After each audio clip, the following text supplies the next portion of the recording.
A wrong to be righted, he is there. Wherever a lone child searches for a friend, he is there. And wherever humanity gropes for that universal meaning of life, he is there. He is everywhere, for he is Commander USA.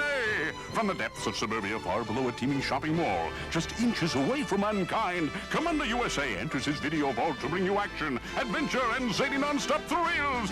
Join us now as we proudly present Commander USA's Groovie Movies. Today's Groovie Movies, In Search of Dracula and the Woman Who Came Back. And now, Commander USA! We'll see Sonia. Oh, hey there, Commander USA, French Foreign Legion of Decency, retire. Mes amis, good to see you again. Bonjour and all of that type of stuff, eh? Whoa! Hey, how do you like it? Nah, I mean my beret here. Yeah, that's French for chapeau, you know? Oh, yeah, I'm feeling kind of French today. Oh, it's feeling real good because it's a famous French guy's birthday. Oh, yeah, I'm gonna have a little celebration right here in the video vault. Heck, I was just telling my pal Lefty about it, you know. Where's that little scale? Lefty! Oh, wait a minute. Yeah, here he is. Yeah, you know my pal Lefty, don't you? Ah, sure. It's my hand puppet. We go back a long way, boy, yeah? Hey, Lefty, there you are. Oh, yeah. Heck, me and Lefty have been around together a long time, and I happen to know that the guy's birthday, who's today, is one of Lefty's favorites. What, you don't know? Oh, heck, this is gonna be fun. Hey, since we're doing a French kind of show today, I think I'll call you Gauche. No, I don't mean that you're gauche. I mean, that's kind of French for left, you know? Yeah, sure. Oh, yeah, it's gonna be a whole lot of fun. Hey, can you guess whose birthday it is? No, here, I'll give you a hint here. He's, well, he's kind of a, well, heck, if you were a Neo-Thomist philosopher kind of person, you know, you'd probably be real upset with this guy's values. Yeah, you get it? No, huh? Okay, if you were a logical positivist, then you'd be, like, real upset that he had such an easy willingness to exchange Twinkies for ding-dongs. No, yeah. Oh, here. Hey, you'll get this one, boy. Yeah, let me just show you something here. Whoa! How about... Right, oh, sorry, pal. Yeah, how about that, huh? Oh, sure, Jean-Paul Sartre. Oh, yeah, one of the famous ones, boy. Oh, good old Jean-Paul. Yeah, today's his birthday, see? Yeah, he was born in 1805 on June 21st. Yeah, sure. What a guy, too. Boy. You know, there's a rumor around that his older cousin was Albert Schweitzer. Yeah. No, not that Albert Schweitzer, the one that invented the bunny hop. Well, yeah, you know the one I'm talking about. Oh, sure. Good old Jean-Paul, boy. Yeah, he's an existentialist, you know. You know, existentialism and that, well, here, let me explain it to you, see? Now, if you think of existentialism kind of as a void or a nothingness, this balloon will show it to you. Yeah, watch this. Hey, give me a hand there, Left. Yeah, now, see, you take a balloon and you think about the space that's inside it, you know? And then you very carefully take away the outside. Oh, yeah. And then what you got left, see, is the nothingness. It's the void. And so you kind of put yourself in there and ask yourself one of those inside space kind of questions. You know what I mean? Yeah, makes sense, doesn't it? Oh, sure. Because philosophers are always thinking, you know? Oh, yeah, from the day they're born, they're always thinking, and they're always searching for truth. And vampires. No, they're not really searching for vampires, but vampires search for stuff. We know what that is, don't we? Yeah, blood. Oh, and the whole reason I bring it up, boy, is because we're gonna see a groovy movie today. Yeah, let me just get the telepsychotronic screen heat and radiation shield open here, boy. Oh, yeah, this is gonna make you flip, yeah.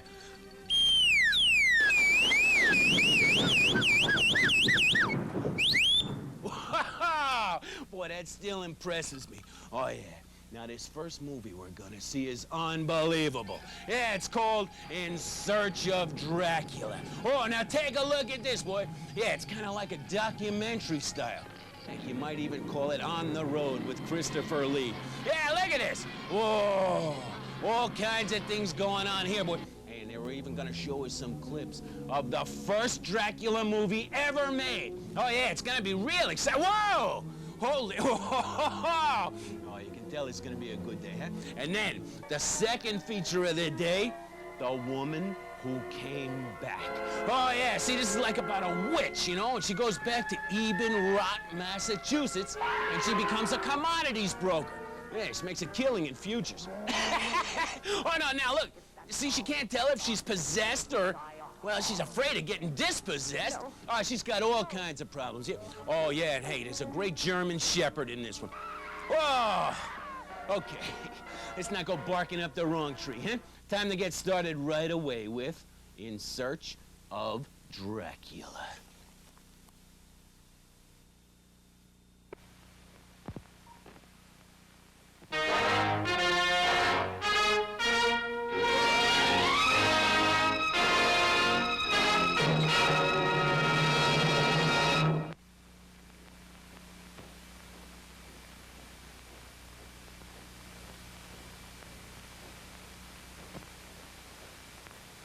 There are more things in heaven and earth than are dreamt of in your philosophy.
Dracula, published in 1897, is one of the all-time great money-making novels. It has been sold in millions of copies throughout the world. This greatest of all horror classics has also been a hit play in several countries and has inspired more commercially successful films than any other novel.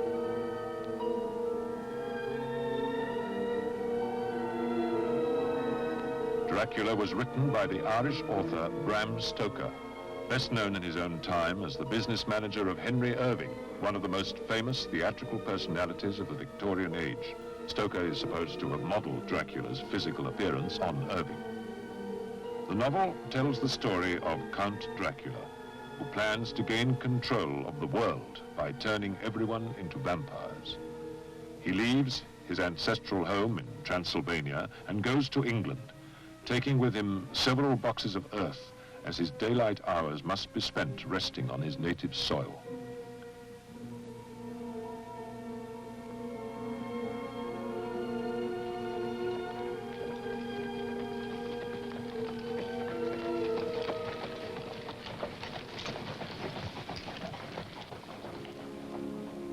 Transylvania, which means the land beyond the forest, is often thought to be a mythical place. In fact, it is an ancient province of Romania which consists of a high plateau ringed by the rugged Carpathian Mountains.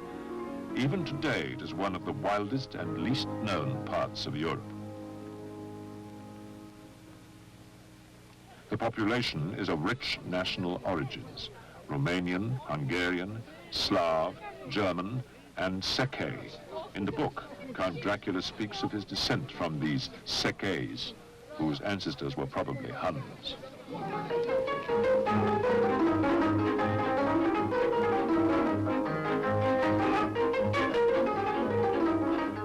Stoker never visited Transylvania, but gained most of his knowledge at the British Museum from old maps and guidebooks. He made free use of Transylvanian history, folklore, and geography to create an atmosphere of terror.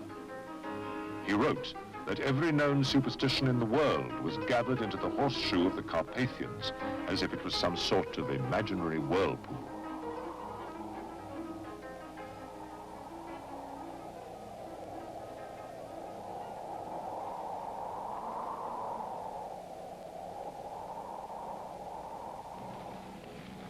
On leaving the Carpathians, Count Dracula journeys to England and proceeds immediately to Carfax, an old castle where he intends to hide while ravaging the countryside. Dracula must remain in his grave during the daytime, but at night his lust for blood becomes unquenchable, his brain power limitless, and his physical strength irresistible. He quickly adds to his countless list of victims. Yeah, I had a good time. Oh, hey, excuse me. Lefty and me were just kind of chatting. Yeah, kind of reminiscing, you know. I mean, being Jean-Paul Sartre's birthday and everything, we were talking about the time we flew over to Paris. Yeah, and I remembered I had this old home movie. So I dug it up, put it up on this telecyclotronic screen. Here, take a look at this. Yeah. See, we flew over. Yeah, oh, here we are, right over Paris, boy. Yeah, that's us flying over the Eiffel Tower there. Yeah, we sure did get an eyeful, too.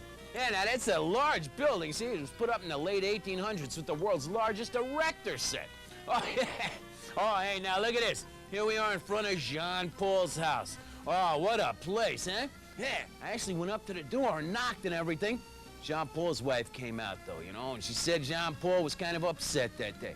Yeah, I don't know what it was exactly, but something about him having just proved that there were no moral absolutes. And one turned up in his Rice Krispies. Well, heck, that'd ruin anybody's day, you know what I mean? Yeah, but good old Jean-Paul, though, he didn't let me down. He wrote me a little note and everything. Yeah, 'cause he couldn't come down to see me, you know? And I've kept it all these years. Here, listen to this. He says, "Dear Commander." Well, it's French for commander, you know? Yeah, "Here is my philosophy pour le jour." Yeah, it's kind of like a soup of the day, but with thoughts, you know what I mean? Yeah. He says, "Don't sit under the apple tree with anyone else but Isaac Newton." Oh, you realize the gravity of the situation? Yeah, maybe not, huh? Better get back to the movie.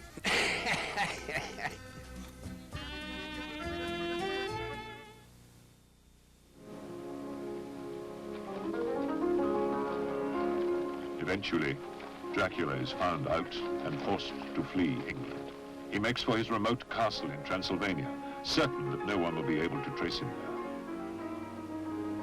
Stoker located Dracula's castle near Bystrica in northern Transylvania. Although he had never visited the area, his descriptions were remarkably accurate. He writes, "The road was cut through pine woods that seemed in the darkness to be closing down upon us. As the evening fell, great masses of grayness produced a weird and solemn effect. Beyond rose the forest, up to the lofty steeps of the Carpathians themselves, blue and purple in the shadows of the peaks, green and brown where grass and rock mingled, an endless perspective of mountains losing themselves in the distance. Then the mountains seemed to come nearer to us on each side. We were entering the Borgo Pass itself. A sinister silence seemed to settle, but for a strange music afar.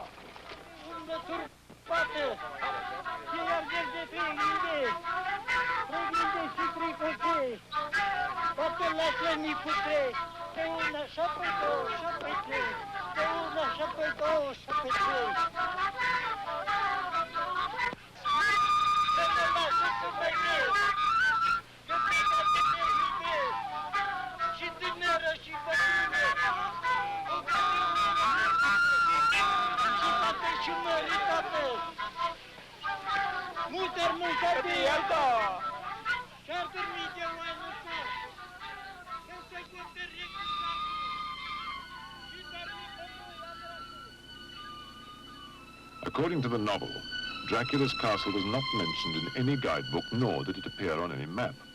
Stoker wrote, "We looked back and saw where the clear line of Dracula's castle cut the sky. There was something wild and uncanny about the place. We could hear the distant howling of wolves." At the end of the story, Count Dracula is about to reach the safety of his castle when he is caught by the hero Jonathan Harker and the vampire expert Dr. Van Helsing. Just as the sun is about to set, Dracula's head is cut off with a kukri or Gurkha knife, and a Bowie knife is plunged into his heart. Count Dracula instantly turns to dust and vanishes forever. In reality, peasant life in the more remote villages of Transylvania has not changed much for centuries, and belief in vampires and other superstitions is still strong, though such things are now rarely spoken of. Living today in the valley of Argesh, below Castle Dracula, is the gypsy Tinka. She recalls that when her father was laid out for burial in 1932, it was discovered that rigor mortis had not set in. The skin was still pliable, and the cheeks bore a ruddy complexion. The villagers believed that, of course, he must be a vampire, so they plunged a wooden stake through his heart, and as an added safeguard, burned his body. Vampire belief has existed since the dawn of civilization throughout the world, but has been most common in Eastern Europe. Vampires are creatures of the night who can either be men or women. In Eastern Europe, they are supposed to have two souls and are neither alive nor dead, but undead, as one soul never dies.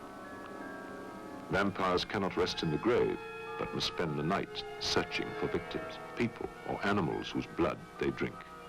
The victims either die immediately or gradually waste away, and some become vampires after death. At cock crow, or when the morning bell tolls, vampires must return to their coffins or risk dissolving in the sunlight. They spend their daylight hours in the grave, their bodies undecomposed, and around their mouths and under their fingernails are traces of blood. The universal fear of death and the impossible desire for eternal life are deeply rooted in vampire belief, as is the Oriental concept of reincarnation or eternal return.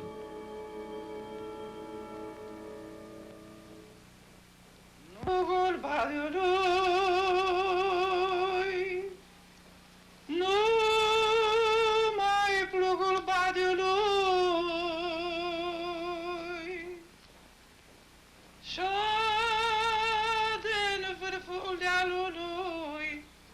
In Transylvania, vampirism was originally a folk superstition rather than a religious idea. It probably came from Asia by caravan route and with the nomadic Magyars around the birth of Christ, centering in the Carpathian Mountains and mixing with the rich folklore of that region.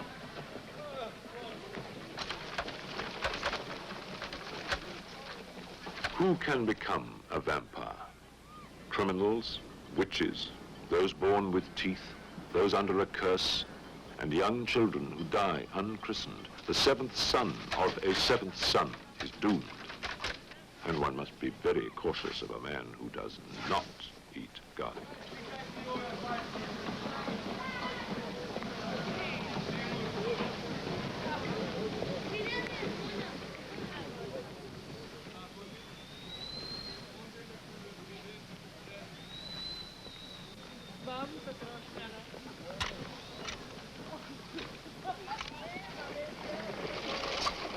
Vampires can assume a variety of animal forms, such as large dogs, snakes, or bats, and in Romania particularly, wolves and black cats.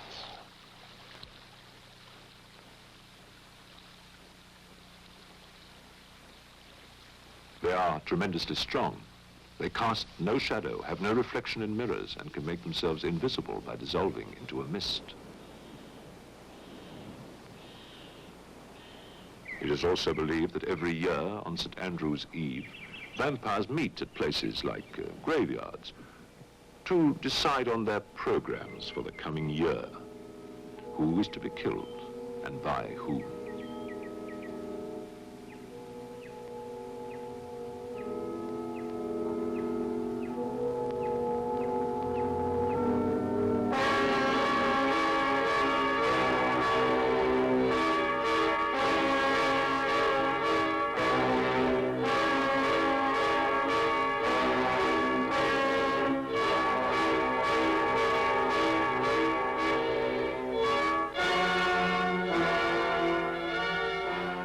In Transylvanian folklore, vampires are almost always peasants rather than noblemen, as literary tradition would have it. However, Countess Elizabeth Bartari, born in 1570, was a famous exception. Her family coat of arms consisted of 3 wolves' teeth, and Elizabeth herself was said to have been a living vampiress or werewolf. In her castle in northern Hungary, she butchered nearly 600 young girls, bathing and showering in their blood, which she hoped would keep her eternally young and beautiful. Still standing in Vienna is her house on Blutgasse, Blood Street, where she perpetrated many of her horrible deeds. Eventually, Elizabeth's monstrous crimes were discovered, and she was walled into a cell in her castle. Here she died 12 years later, never again having seen the light of day. This traditional Romanian dance, here performed by the National Folklore Ballet, was once used to exorcise evil spirits. The solo dancer was beaten with sticks and bitten by his fellow dancers in an attempt to frighten away the devil.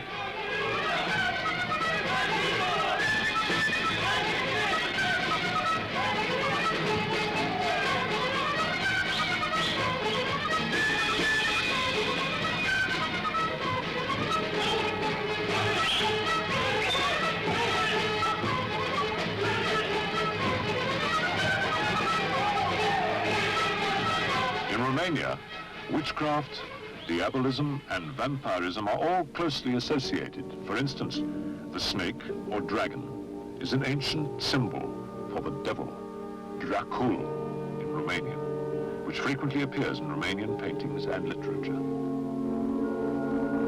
The legend of St. George and the Dragon is very reminiscent of both Vlad's impalings and the killings of vampires with stakes. Vampires are also said to be most active between the eves of St. Andrew and St. George, a superstition which is closely tied to the Greek Orthodox religion.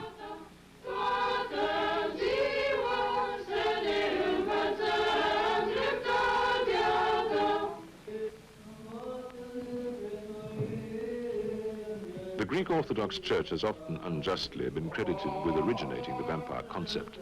However, the Greek Church has always leaned towards mysticism and attached great importance to complicated rituals and the worship of saints and icons, thus creating a hotbed for all sorts of superstitions.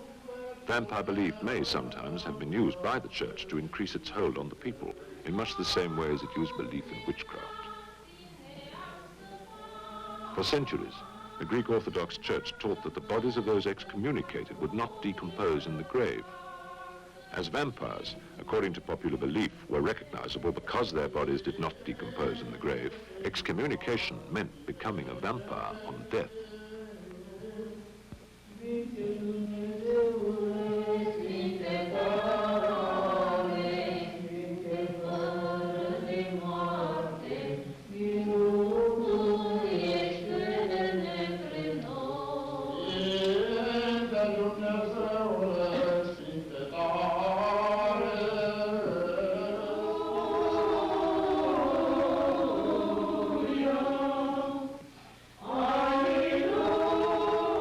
The Church claimed that if a priest administered exorcism, this was sufficient to seal the vampire in its grave. However, history shows that most people did not trust the power of the Church over vampires.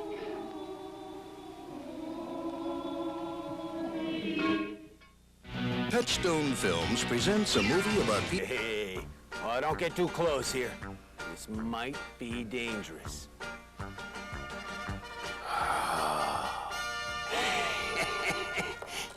Hey, you know what this reminds me of? Yeah, look at this stuff. Yeah, extra secret special liquid. Just what we need for dry ice. Hey, you knew I was gonna work with dry ice today, didn't you? Oh, this is great. This stuff is real exciting. But you know, if you ever come across this stuff, you know what I mean? If you go into the ice cream business or something and you're handling this stuff, remember, always use tongs. Not tongue, tongs, okay? Heck, you get stuck to this stuff, it's a little bit dangerous, you know, and it's real hot. But heck, it does great things, you know. Yeah, this is frozen carbon dioxide. Well, actually, it's not really frozen, but it looks frozen. Here, watch this. Watch what happens. Oh, this is gonna be great. Oh! Holy cats, that's even better than I thought. Wow. You know, they make this stuff by taking carbon dioxide and just putting it under a lot of pressure. Yeah, I feel like that sometimes myself. Well, here it comes. Hey! Talk about a 2 cents plane. Hey, what do you think would happen if I put in another one? Oh, sure, let's give it a shot. Why not? Here, we'll give it a little sprinkle. Make like it's for Tinkerbell here. Here you are. Boy, one more time. What do you think? Oh, hey, have you ever seen anything like that? Yeah? No, that's not like this. It looks kind of like it, but... Hey, talk about easing out, huh? Perpetual motion. I've never seen anything like it. Oh, well, hey, I'll watch the bubbles. You watch what's coming up.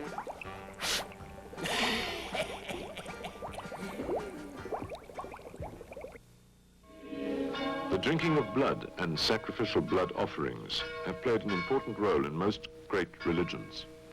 For thousands of years, man has endowed blood with magical powers, such as that drinking the blood of someone of great strength increases one's own strength.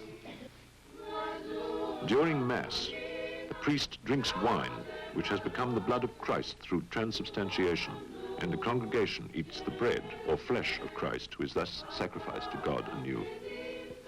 The Gospel according to St. John holds a passage which could well apply to the vampire mixing its blood with that of its victim.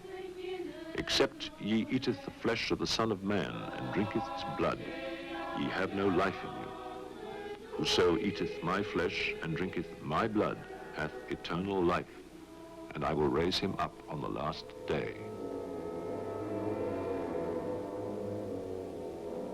The vampire bat has many things in common with its human counterpart.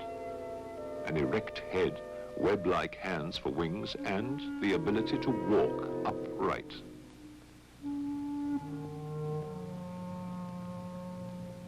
A bite, from its extremely sharp teeth, has an anesthetic quality, and its saliva contains an anticoagulant which quickens the flow of blood from the wounds it inflicts on its victims.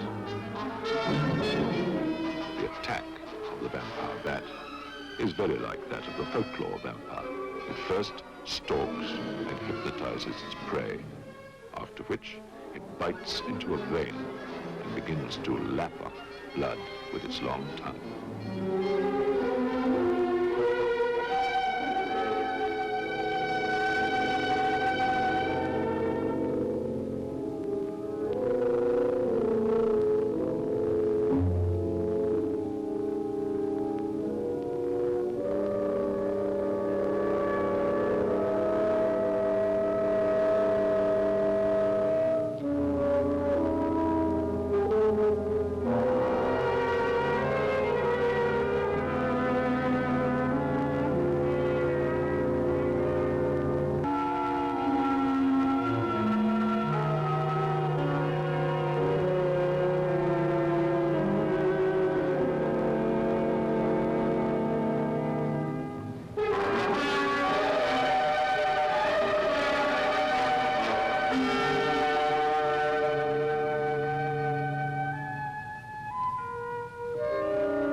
Creatures of the night are thought to stir, and vampires rise from the grave. People must be careful in passing old ruins, crossroads, and churchyards.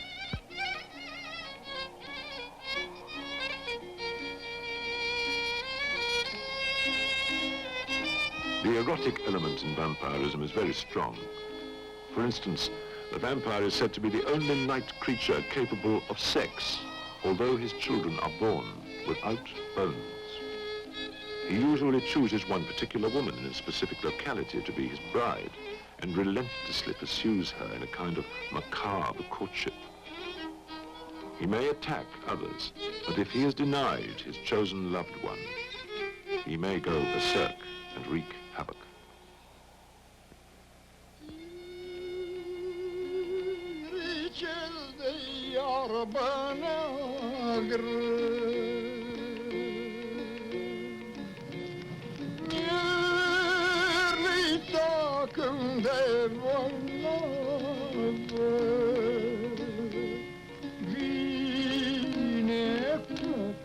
Și mi-o întreabă, vine cucu și mi-o întreabă, ce te soro, ce te dragă, ce te soro, ce te dragă, ce te soro, ce dragă.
Oh,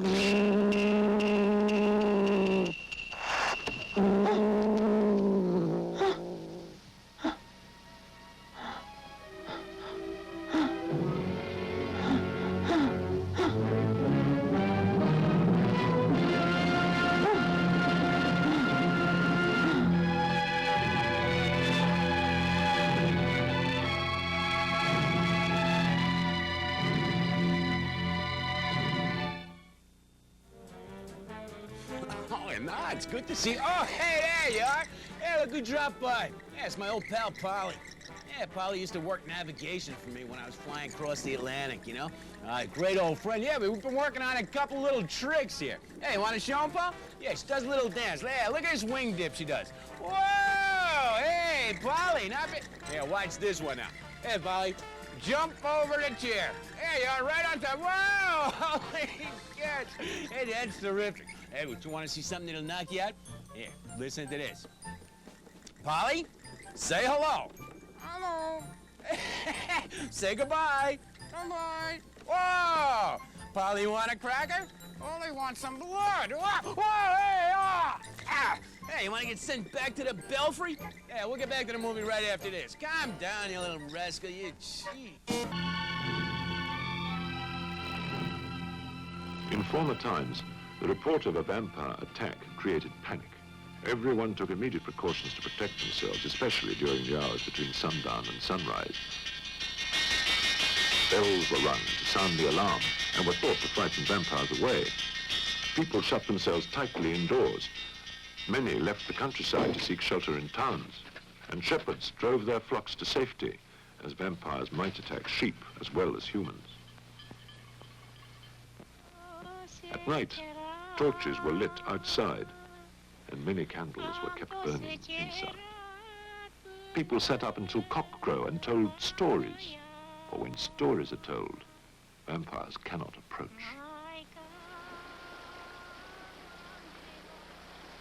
In some areas, vampires were thought to be unable to cross running water, and throughout Transylvania, garlic was an extremely potent weapon.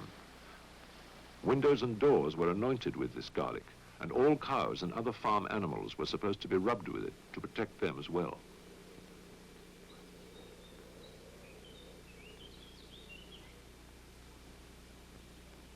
The thorns of wild roses were sure to keep vampires away.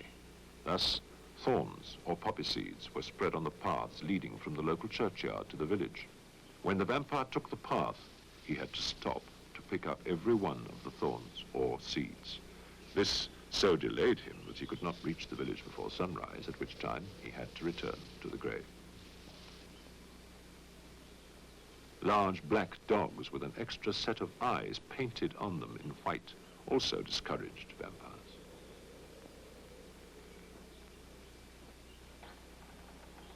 The church added the cross and the communion wafer as major weapons against vampires.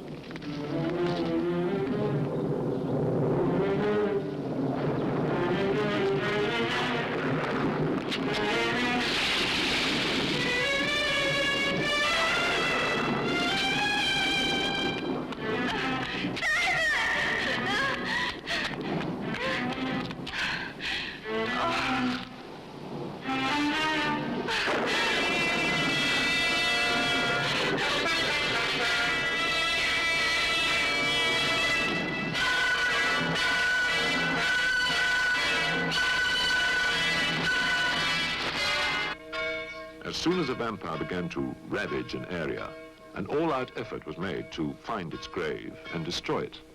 One common method of locating a vampire was to choose a boy or girl young enough to be a virgin and seat them naked on a horse of a solid color, which was also a virgin and had never stumbled. The horse was led through the cemetery and over all of the graves, recognizable from one or several holes big enough. The vampire's tomb was also supposed to be for a serpent to pass through.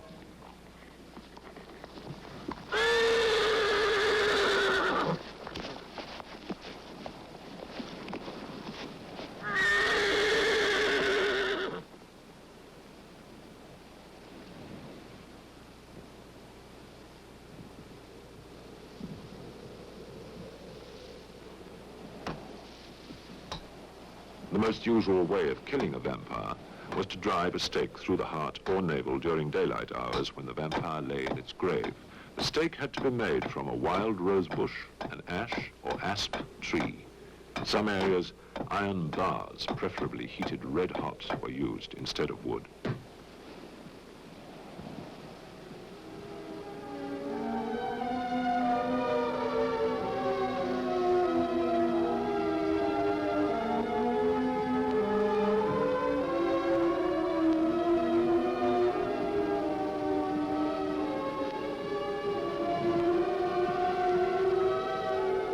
The stake had to be driven through the body and into the ground under the corpse to keep the vampire from rising again. As the stake pierced it, the body twisted in agony and fresh blood flowed. A horrible scream also accompanied the act, after which a look of peace settled on the vampire's face. The final release from torment in real death.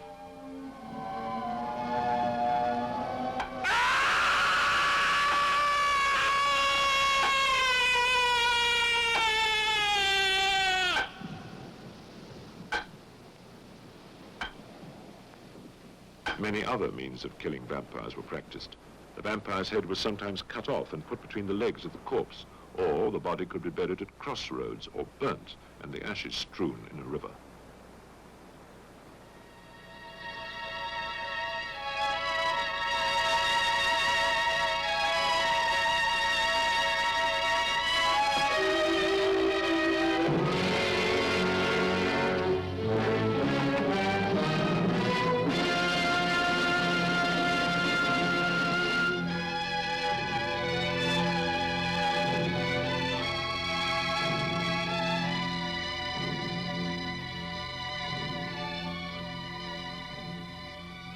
According to Romanian legend, if a vampire is not found and rendered harmless, it first kills all members of its immediate family and then the other inhabitants of the village. At last, the vampire climbs up into the belfry of the church and calls out the names of any survivors who instantly die. Or, in some areas, the vampire rings the death knell and all who hear it die on the spot.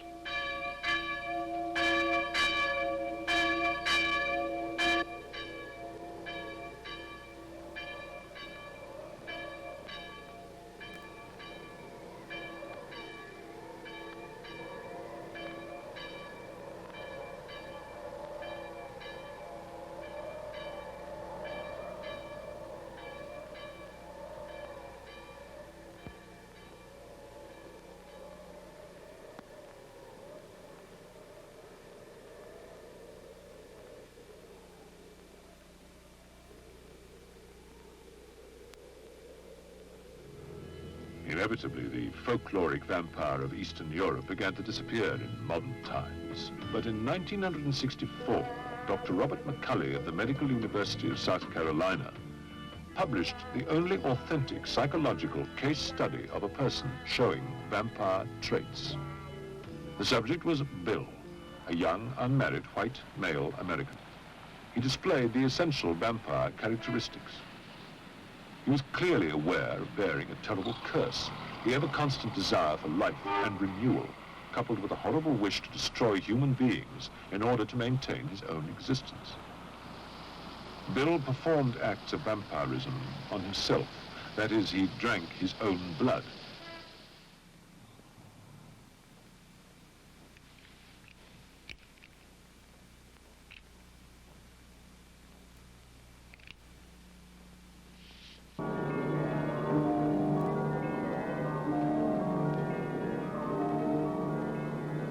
The vampire has always been a creature of nightmares, the nocturnal spirit who embraces the sleeper to suck his blood.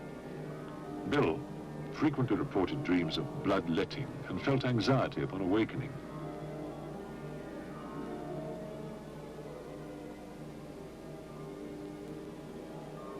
Sometimes these dreams were filled with a sense of peace and being loved by someone, but sometimes Bill felt that he had subdued someone who had attacked him. He often dreamed of sucking blood from the necks of young boys.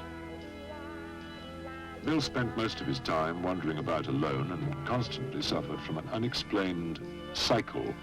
4 days of elation, followed by 12 days of depression. His deepest depression coincided with the appearance of the full moon. Bill's case defies conventional psychology. He had no knowledge of the vampire myth. However, his earliest childhood memories were strangely significant.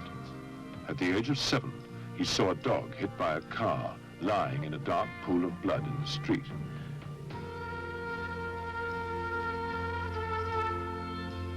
He also recalls that after a walk in the park together with his nurse, she placed his warm hands on her cold neck. Extensive psychological testing showed Bill to be intelligent, but emotionally very immature. However, nothing directly pathological was established, except possibly a fascination with blood and the mystical. Bill's interpretation of the Rorschach cards was very revealing. The lower part of the anatomy of some large animal, part of a living thing, or once part of a living thing.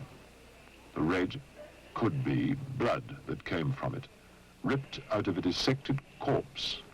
On second look, the red seems like a fluid draining symmetrically. Dr. McCulley reasons that Bill may not have been mentally ill in the usual sense and offers a startling theory that the ancient vampire image may be one of the primitive archetypes suggested by Dr. Carl Jung, concepts which supposedly govern our thoughts, hidden deep within everybody's unconscious mind. McCulley speculates that the vampire archetype may have mysteriously risen from the unconscious and taken possession of Bill, and that in the same way, all of us might have the potential to become vampires. Hey, there... Whoa-oh. Hey, Commander USA here. I'm just... Whoa! Bats! Holy cats! Whoa! Hey, what's go... Whoa! Hey, I'll be back in a minute, eh? Get... Whoa! Oh, whoa! Hey! Hold on a minute here. I'm not sure what's happening. Whoa! Oh! Holy cats! Hey! It's Count Phantom from Pennsylvania! You must be Commander User. Yes, that's well. It's USA, actually, Count. Hey, it's good to meet you, pal. Boy, The pleasure I've is seen you in some. mine. Whoa! Oh, hey, that's just a little Count joke, isn't it? Sure, you wouldn't really bite me, would you? Hey, it's kind of tough to get through this super skin. Well, never mind about try. that. You'll try. Holy, hey, Count, you're looking sharp there. Well, am I glad you showed up today at the Video Vault? I've been waiting a long time to meet you, pal. Oh, just a look. Hey, listen. How the heck do you do that? I mean, I'm not looking to give away any secrets or anything like that, but how do you do that disappearance stuff? Very nicely, I think. Hey, very... Oh, that's comedy, too, huh? Hey, that's pretty good. No, but I mean, you just turned from a bat into a guy. It happens when I'm hungry. Oh, I see. Oh, does that mean you're hungry now? Hey, maybe I could get you something, a little tube steak or something? Anything but a steak. Oh, Yeah, hey, you catch pretty my good. drift. Yeah. What do you usually drink with your meals, though? I mean, I could fix something up for you. Typo. Whoa! Excuse me, but could you tell me how to get to Carnegie Hall? Practice. Oh, you make a right on 57th Street. Yeah, you can take it right out this way. Oh. You know that guy? I thought he was a friend of yours. Oh, I don't think so. Whoa, hey, Carol. He's not with you? I gotta talk to the exterminator upstairs. But heck, hey, listen, I'm real excited to meet you, boy. Hey, it's really, I love those movies you're in, you know? I've been meaning to speak to you about that. Yeah? They're my home movies. I know that, I really... Where is my royalty Oh, check? I knew you were talking about a check, weren't you? You remember that agreement you signed? Oh, about 6 years ago? You don't remember that? Do you remember the photos? It was signed in red. Oh, you still got them, huh? You said you'd never shown anybody. Hey, listen, Count, listen. Hey, I'll tell you. You'll get back to the movie, and I'll get back to the counter!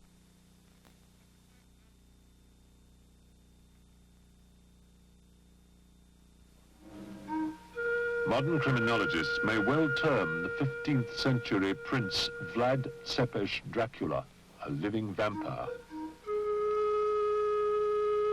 This dreaded Romanian prince, described in contemporary pamphlets as a monster of tyrannical cruelty, inspired Bram Stoker to create his character, Count Dracula.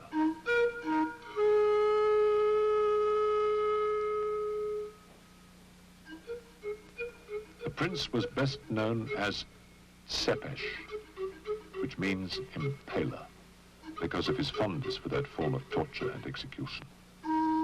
However, he was also known as Dracula, which in Romanian can mean either son of the devil or son of the dragon. Stoker simply drew upon the rich Romanian vampire tradition in resurrecting Vlad as Count Dracula. The Count, as described in the novel, closely resembles various 15th century portraits of Vlad. Stoker writes, his face was a strong aquiline with a thin, high-bridged nose and peculiarly arched nostrils. His eyebrows were very massive, almost meeting over the nose, and with bushy hair that seemed to curl in its own profusion. The mouth, as far as I could see under the heavy moustache, was fixed and rather cruel-looking. This painting of the martyrdom of St. Andrew from Dracula's own time includes him as an observer.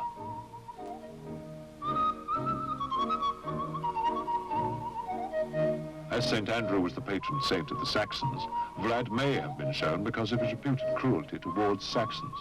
But in Romania, St. Andrew is also said to be the protector of vampires.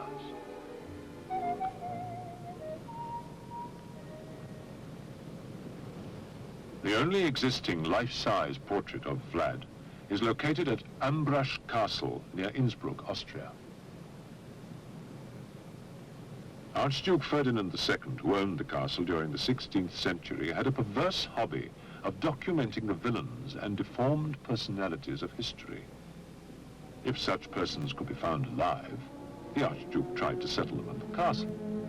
A few giants, a notorious dwarf, and the Wolfman from the Canary Islands stayed on at Ambrasch Castle for some years in order to have their portraits painted. The Wolfman had a normal wife, but his two children inherited his hairy skin and devilish countenance.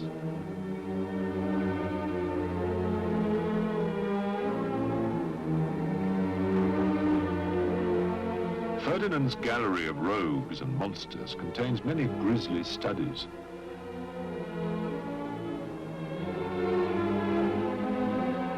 Dracula's reputation as a mass murderer ensured his place in the Archduke's collection.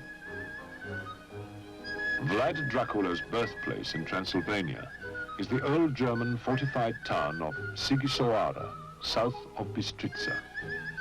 The house in which Vlad was born bears a plaque identifying his father, Vlad Dracul, the devil, Prince of Wallachia. Some historians consider Vlad Dracula a hero who fought for Christianity and the independence of his country against the Turks. Others claim he was a madman who killed and tortured wantonly for sadistic pleasure. Dracula may not have been more cruel than many other rulers of the 15th century, such as Mohammed II of Turkey, Ivan the Terrible, or Cesare Borgia, but his executions were much greater in number. In creating Count Dracula, Stoker may have been struck by the similarity between Vlad's impalings and the killing of vampires by driving stakes through their bodies. Impalement was a fairly rare form of execution, and Vlad was one of the few rulers to use it. Horses were usually employed to pull a victim onto a stake so that it pierced the length of the body. The pale was then put into an upright position, and the victim left to die, which sometimes took agonizing hours or even days. Dracula's best-known mass impalement took place in 1459 on Tampa Hill above Brasov. Here, Dracula and his boyars feasted for a whole month, while thousands of Saxons were methodically impaled on neat rows of stakes around them. This contemporary German woodcut depicts the scene. It is said that Dracula's chief pleasure was to dine with his court, surrounded by dead and dying people impaled on stakes. Once, a certain nobleman was supposed to have complained that he could not enjoy his meal because of the stench of rotting corpses surrounding the table. Dracula thereupon had the nobleman impaled on a much higher stake than the others, so that he would be above the stench.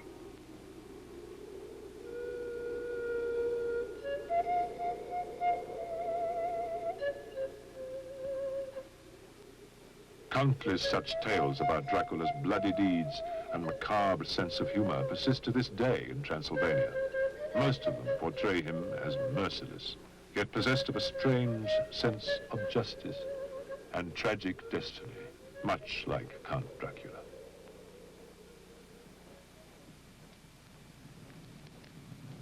According to legend, a Hungarian merchant once came to Vlad's city. While he slept, someone stole 160 gold ducats from him. The merchant went to Dracula and told him of his loss. Dracula said, "Go your way, and in the morning you will find your gold." He then commanded that a search be made for the gold throughout the city and said that if the thief was not found, he would burn the entire town.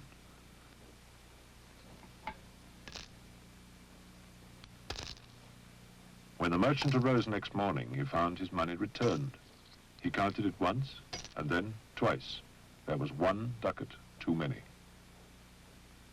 The merchant went again to Dracula and said, "My lord, I have found the gold, but there is 1 ducat more, which is not mine."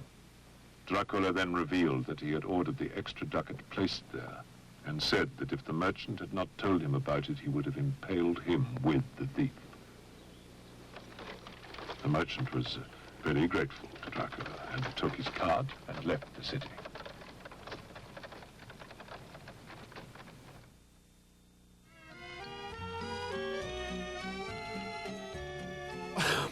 Excuse me, boy. Nah, I was just thinking. No, not about anything in particular. It was just kind of in honor of Jean-Paul Sartre. Well, yeah, today's his birthday, but heck, you knew that, didn't you? Sure, he was born in 1905. Oh, yeah, he was great, too. You know, one of the real existentialist philosophers, you know? You ever think about existentialism? Oh, yeah, well, it's kind of a deep subject, but, you know, if you kind of picture, like, well, a nothingness, you know, a void, like, well, heck, did you ever sit inside an empty milk truck? Yeah, and you remember that kind of damp, hollow, echoey feeling you had all around you? Oh, yeah, so you just picture that kind of nothingness, you know, and put yourself right there, and then wiggle your toes. Oh, yeah, you gotta make sure you're still connected, huh? Boy, this philosophy stuff is great, you know what I mean? Yeah, it really keeps you thinking. Hey, talking about thinkers, here's another great thinker, boy. Yeah, you know this guy? Ah, sure you do. That's the thinker. Oh, kind of the commander's version, anyway. Yeah, what do you think he's thinking? Probably where he left his clothes, eh? Yeah, but he's hoping there won't be an early frost. Hey, we'll get back to the movie right after this, okay? Happy birthday, Jean-Paul. Problem of poverty in his kingdom by inviting all poor people and beggars to a great banquet, and then setting fire to the hall. Everyone inside was burned alive.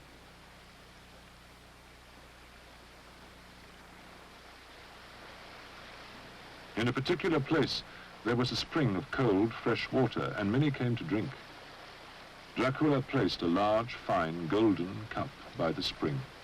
All who drank from the cup returned it to its place, and while Vlad Dracula lived, no one dared steal it.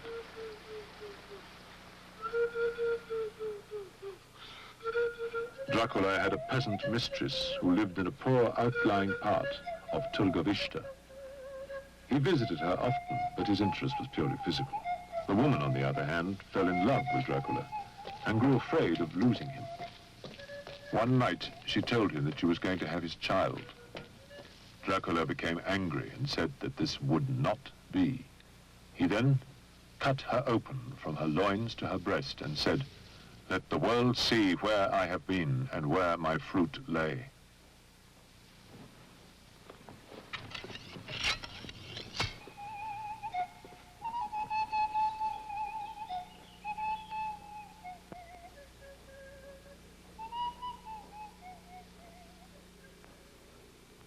Bram Stoker did not know that a real castle Dracula existed, but his description of the Count's castle at the Borgo Pass is uncannily apt.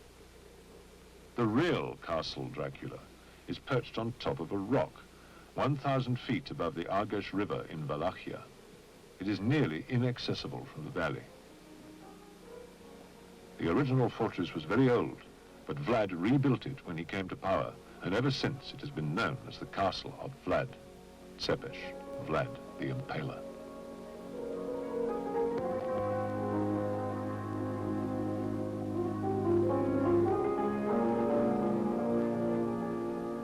Reconstruction of the castle was a nearly superhuman feat, accomplished in typical Dracula fashion.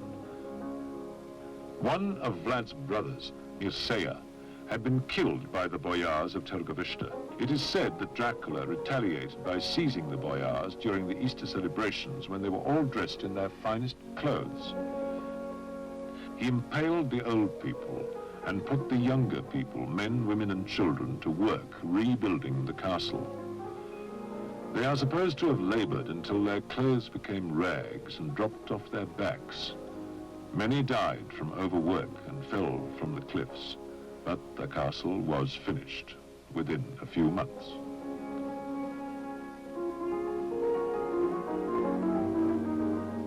Dracula's reign was dominated by his confrontation with Mohammed the Conqueror of Turkey. By 1461, Vlad had achieved sufficient power to plan an all-out campaign to rid Romania of the Turks. The Sultan became aware of his ambitions and sent envoys to negotiate a truce with him. However, they had secret instructions to lure Vlad into a trap where he would be seized by Turkish troops. The story goes that when the emissaries refused to remove their turbans in Vlad's presence, as it was against their custom, he ordered the turbans nailed to their heads and sent them away, saying that the Turks must learn to respect the customs of a great leader.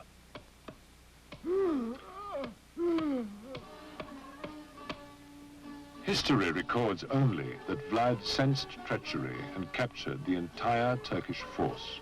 He impaled them on a forest of stakes outside the walls of his capital, Târgoviște, placing the envoys on 2 stakes higher than the rest in deference to their rank.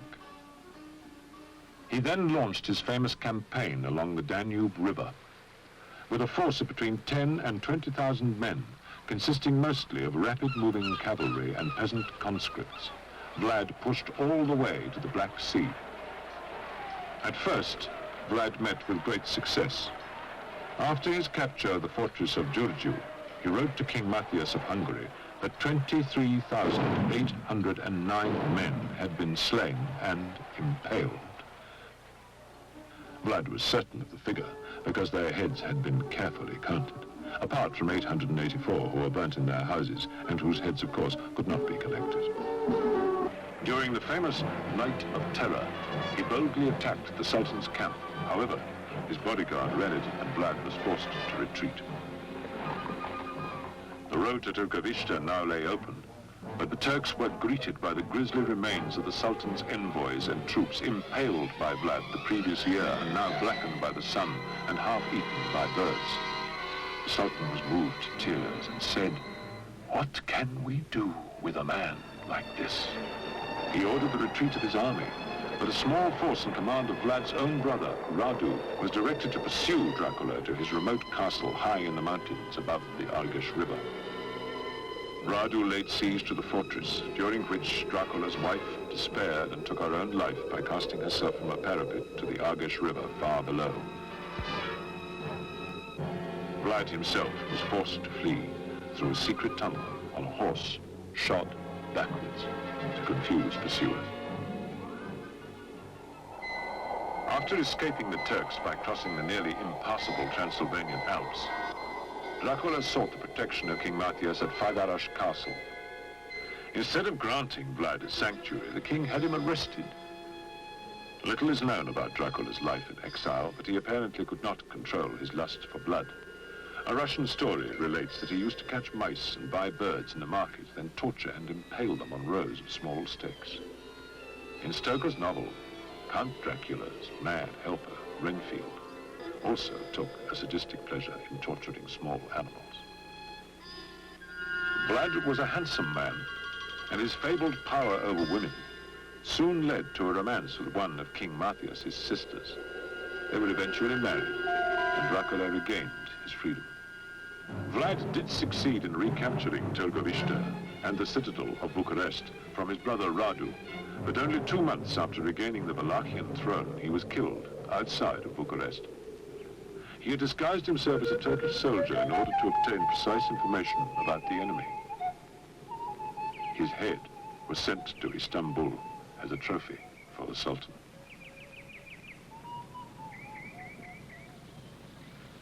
Vlad's headless body is said to have been found by monks from Snagov Monastery in the marshes near Bucharest, who secretly interred him in a crypt facing the chapel altar.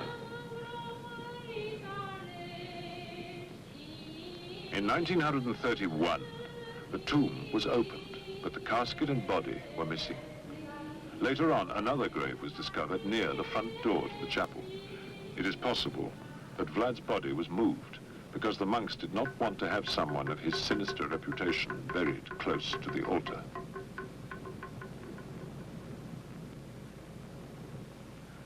A Romanian peasant belief holds that Vlad Dracula will someday rise again to save the country in a time of great trouble.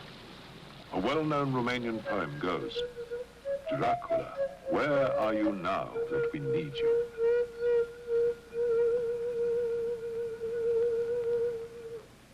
Eastern Europe, and particularly Transylvania, has long been known to folklore experts and devotees of Dracula alike as the center of vampire belief.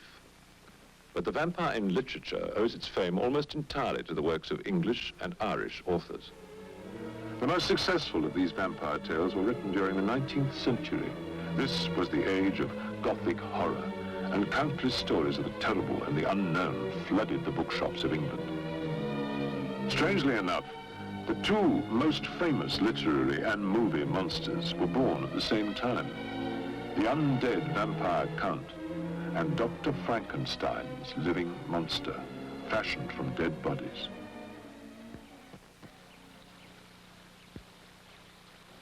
It happened in 1815 at the magnificent Villa Diodati on the shores of Lake Geneva in Switzerland. Lord Byron, the leading literary figure of the century, was spending the summer there, together with his 20-year-old physician, John Polidori. Percy Bysshe Shelley and his 18-year-old wife-to-be, Mary, had rented a modest house nearby.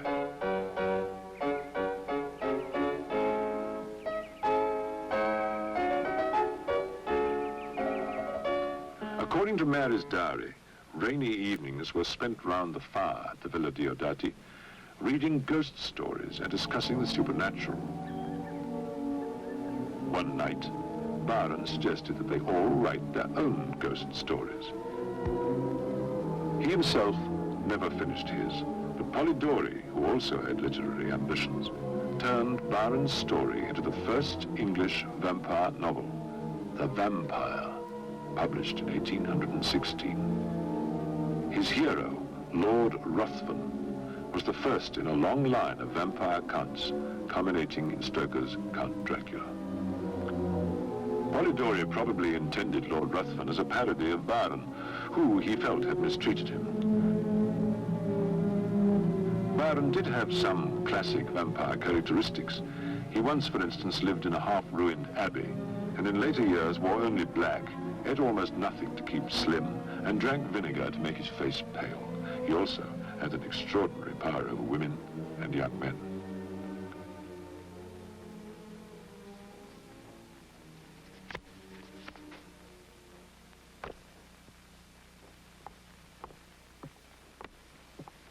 Mary Shelley's Frankenstein, perhaps the first work of science fiction, also took form one evening at the Villa Diodati, during which everybody discussed Darwin's theories and human efforts to create life.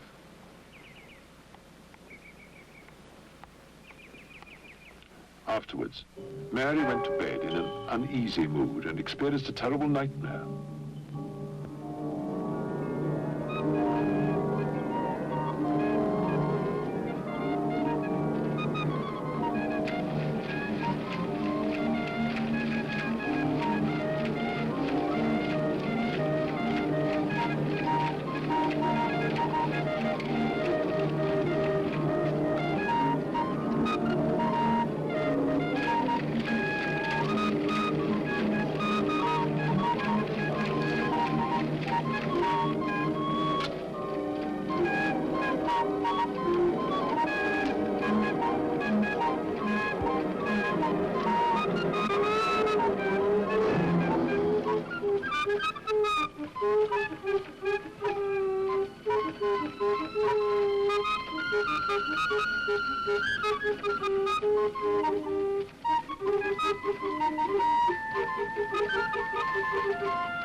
Oh, me too. Oh, hey, there you are.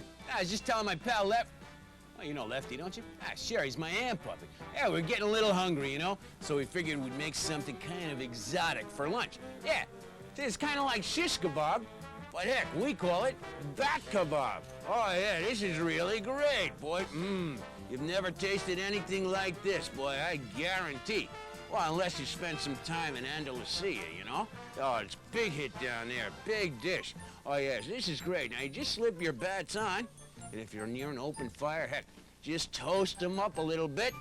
Or else, heck, you can eat them just like they are. Oh, yeah, it's delicious. Oh, you know, it tastes kind of like chicken. Hey, Lefty, want some? Ah, how about a wing? What?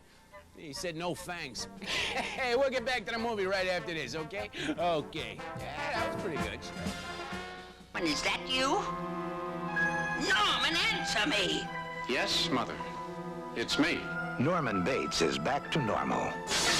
But Mother's off her rocker again. Mother! Norman! I'll get you for this, Mother. You haven't got the guts, boy. Psycho 3, rated R. Starts Wednesday, July 2nd at select theaters. She awoke in fright and could not go back to sleep. The next morning, she began writing her story. It was on a dreary night of November that I beheld the accomplishment of my task. It was already 1 in the morning. The rain pattered dismally against the panes, and my candle was nearly burnt out. Then, by the glimmer of the half-extinguished light, I saw the dull yellow eye of the creature open. It breathes hard, and convulsive motion agitates its limbs.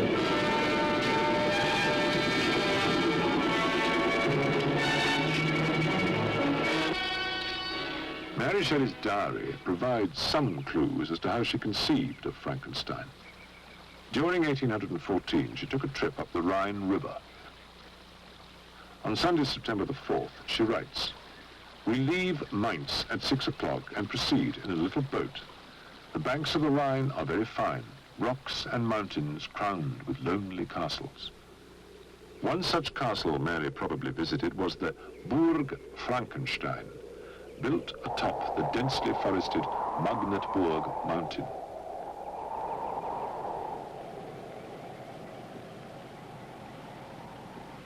Within this castle in 1673 was born a famous alchemist who searched for the elixir of life through diabolical experiments.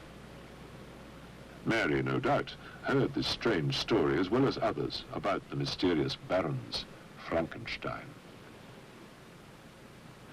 The castle chapel has an eerie atmosphere which would have made a strong impression on the young Mary Shelley.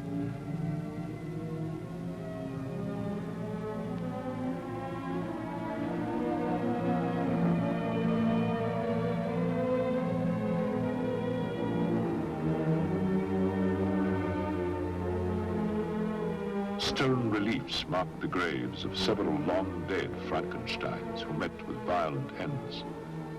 A curse was supposed to have destroyed 3 members of the family in rapid succession.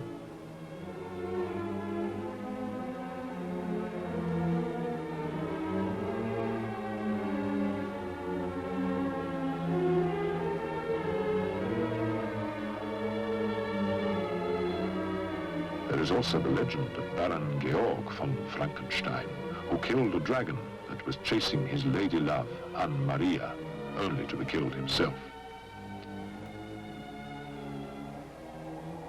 Mary's diary also tells of a visit to Mont Blanc and the Sea of Ice, so lyrically described in her book by the creature himself.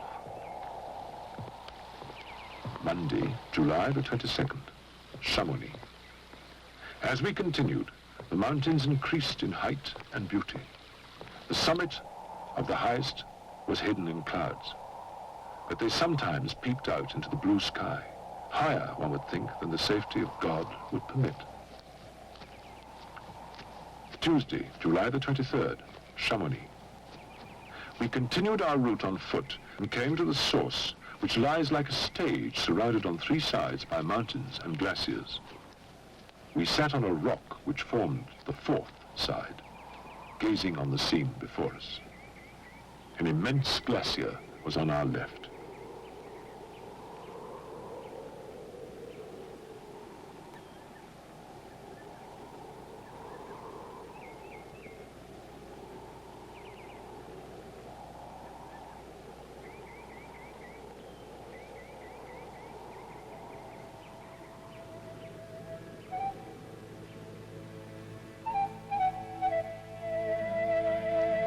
In the cathedral at Sibiu, Transylvania, is buried Baron Frank von Frankenstein. Oddly enough, Dracula's only legitimate son, Minea the Bad, was murdered in the church and is said to be buried there as well. By the middle of the 19th century, interest in vampires and vampirism had spread throughout Europe. In England, weekly serial novels had become the rage. One of the most popular was Varney the Vampire, or The Feast of Blood. It was of doubtful literary value, but the piece ended spectacularly with the vampire baron throwing himself into the hissing mouth of Mount Vesuvius. But it was a woman vampire rather than a man who set the stage for Dracula. Sheridan Le Fanu, Irish master of the supernatural, published Carmilla in 1872. The story made a deep impression on Bram Stoker, who was then a civil servant in Dublin and an unpaid theatre critic. 10 years later, the flamboyant, red-bearded Irishman became associated with Henry Irving. Just as Polidori had modelled Lord Ruthven on Byron, Stoker no doubt gave Dracula some of Irving's impressive qualities. Bram Stoker claimed that a nightmare about a vampire after a late supper of dressed crab inspired Dracula. However, he had always had an intense interest in the supernatural. He wrote 17 books in all, but only Dracula is really remembered today. He did not live to see the enormous success of his novel, but died in near poverty, according to the death certificate, from exhaustion. Stoker's description of Count Dracula still evokes a sense of mysterious destiny. He wrote, "Count must indeed have been that voivode Dracula who won his fame against the Turk. If it be so, then he was no common man. For in that time, and for centuries after, he was spoken of as the cleverest and the most cunning, as well as the bravest of the sons of the land beyond the forest, Transylvania."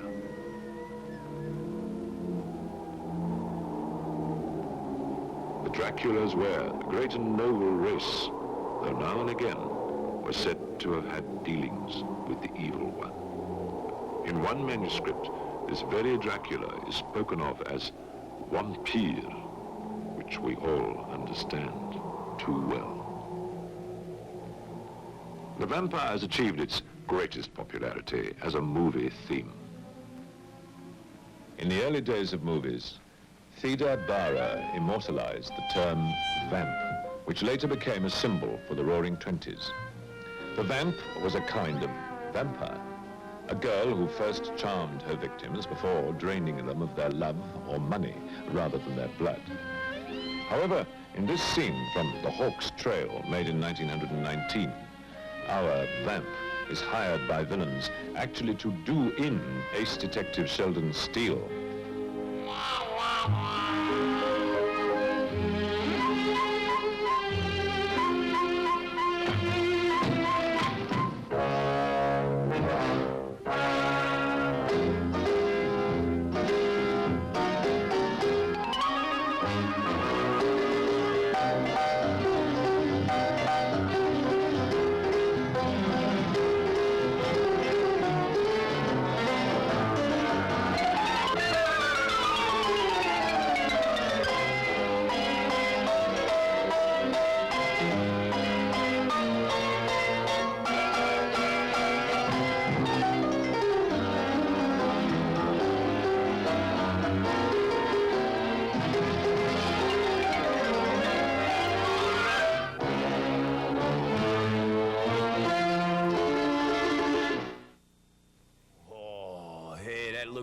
Hey, you know Count Phantom, don't you? Yeah, Count Phantom of Pennsylvania.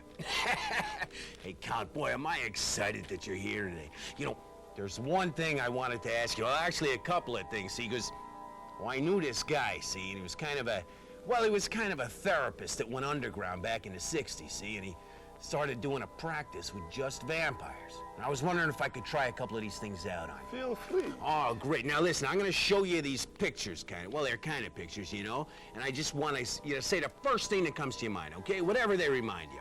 All right? Here, take a look at this one. Blood. Oh, blood, huh? Blood. Well, let's see. Let's try another one. Blood. In Blood a again. cemetery. Oh. At midnight. Oh, hey, that's Very interesting. nice. Whoa. Reminds Let's me of try getting this hungry. one. Okay. Let's try one more, all right? Feel free. How about that? Oh, that's blood. On a tombstone. Jeez. I'd know it anywhere. Well, your answers are kind of in one vein, huh? You might Let me say try that, another yes. one here. Hold on. How about that? Blood. Holy cats! On the tracks. Oh, jeez. Okay, now here's a final one, all right? I'm ready. I've always heard that day glow colors have a strange effect on you. Ah! Ah! Hey, come back, man! I'm only kidding. Ah! Hey, I'll be back in a minute, okay?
In 1921, Max Schreck became the first film Dracula in Nosferatu. This classic silent film was directed by the German expressionist Friedrich Murnau.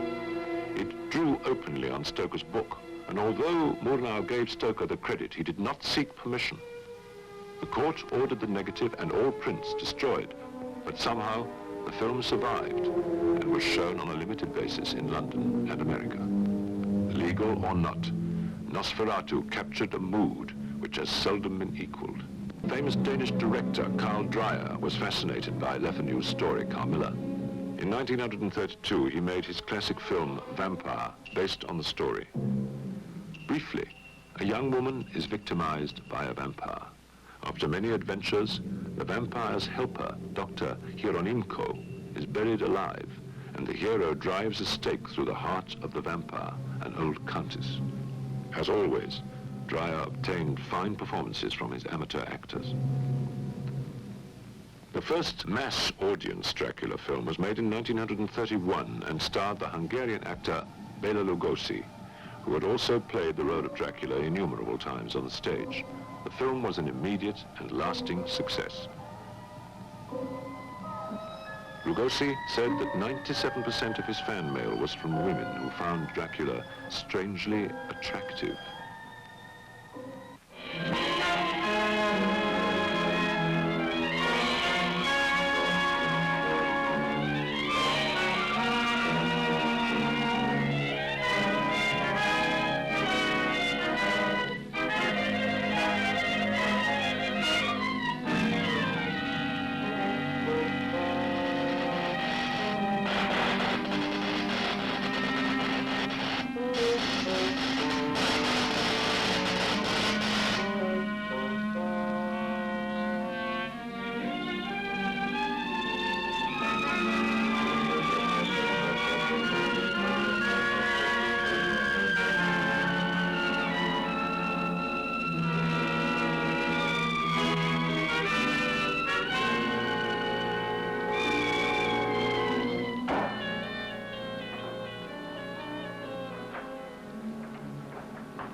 Well, did you obey my orders?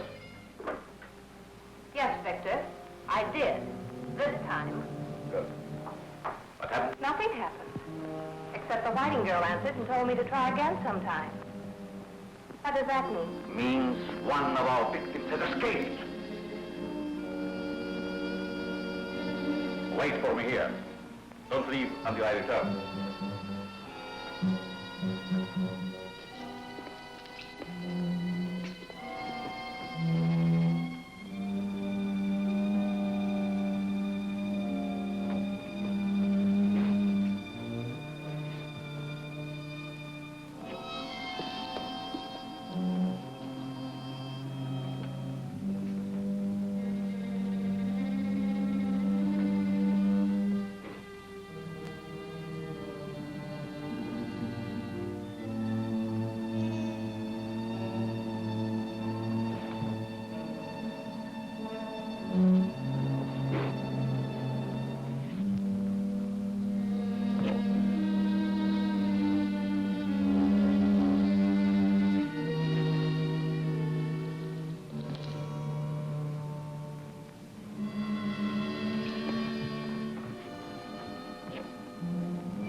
You know, I've always found that after spending a long night in the void, I'm always ready for a good existential breakfast when I wake up. You know what I mean? Yeah, and since today's Jean-Paul Sartre's birthday, figure it's just the time. Yeah, heck, we'll be kind of classy. We'll call it brunch. Hey, why not, huh? Oh, yeah, it's gonna be great. See, we'll start off with an existential donut.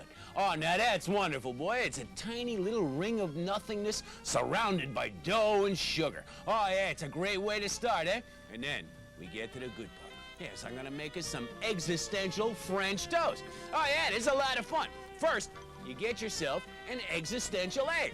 Sure. Boom, nothing inside. Pretty neat, huh? Yeah. Then once you get that in, you take a little existential milk. Now, this comes from non-existent but malcontented cows.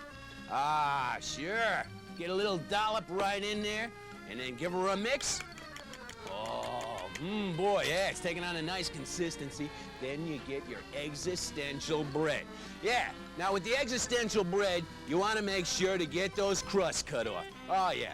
It adds a little bit of class to the whole thing, you know? Sure, people will think you're really upscale, you know what I mean? Now, you get that all set, you pick up your existential bread, and you dip it in your existential mixture. Now, that can get a little sloppy, so be careful, yeah? Then you take it out, slap her right on your existential, non-existent grill. Oh, man, let it cook for a couple of minutes. Flip her over. Yeah, that's good. Oh, a couple of seconds, she's all ready. All right, in honor of Jean-Paul Sartre, I'll take a little petite bite. Yeah. Holy cats, what could be better? Odorless, colorless, tasteless, and hardly any calories, yeah. Yeah, we'll get back to the movie right after this, okay? Okay.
Victor, we may as well come to an understanding. How dare you presume to give me orders? You seem to forget that it was I who hired you, an underpaid scientist. And now, because the underpaid scientist has presumed to give orders instead of taking them, you're angry, eh? You're afraid that you, like Frankenstein, have created a monster which will come and devour you. Victor, I don't understand. What are we doing here? Why did you have me call Dr. Wu? Chinatown is closed. Our mission is finished. Our mission is not finished, Sonia. Real mission will never be finished. My bitter hatred for the races who hold in contempt and regard us as inferiors will never cease as long as they have the power to force their will upon us. You hate them. And so should you. Don't you long for revenge, as I do? Yes. I hate them too. But why should we waste our time on Martin Andrews and that girl? They're not important enough. Because the ruination of those races on the West Coast is the first step of my plans. They are the friends of the Chinese. They are in my way. They must be eliminated. I shan't be a party to it. It's murder. You can't afford to quit now. The police are searching for the person who has instigated these riots. Well, he's here. Good. You and the others stand by. Well, my dear? Are you with me or against me?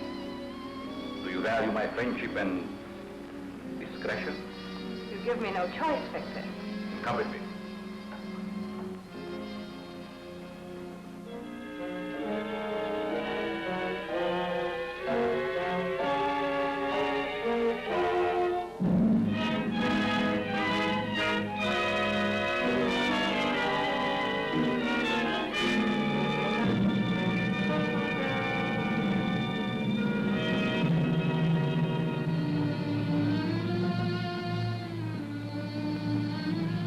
Answer my questions fully and truthfully.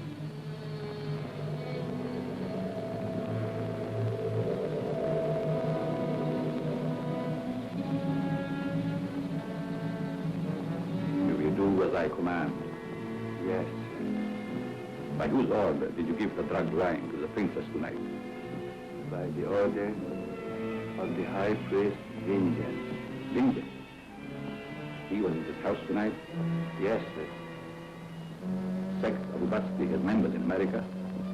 There is a meeting place not far from this house. Here in California. Where is this meeting place?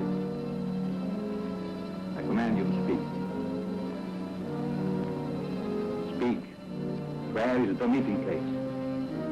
There's an old house, a dead tree. A dead tree. Where is this house? How is it reached? Speak, I command you. Reached by the road from the canyon. And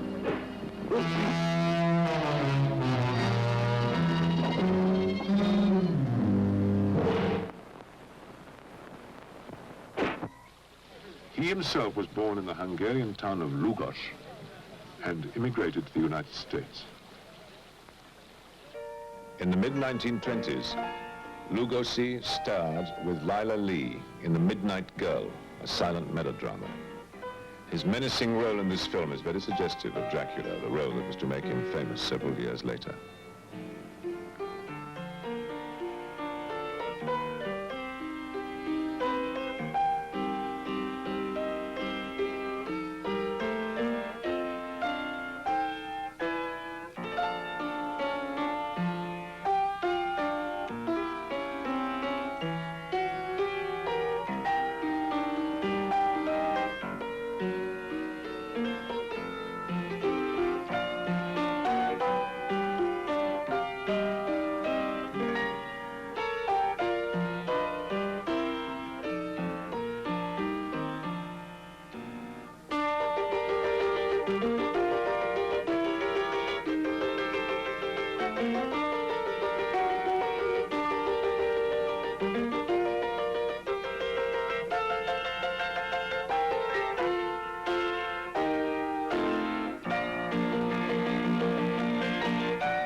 Have all been turned out and you're afraid to look behind the curtain and you dread to see the face appearing at the window. Just remember, there are such things.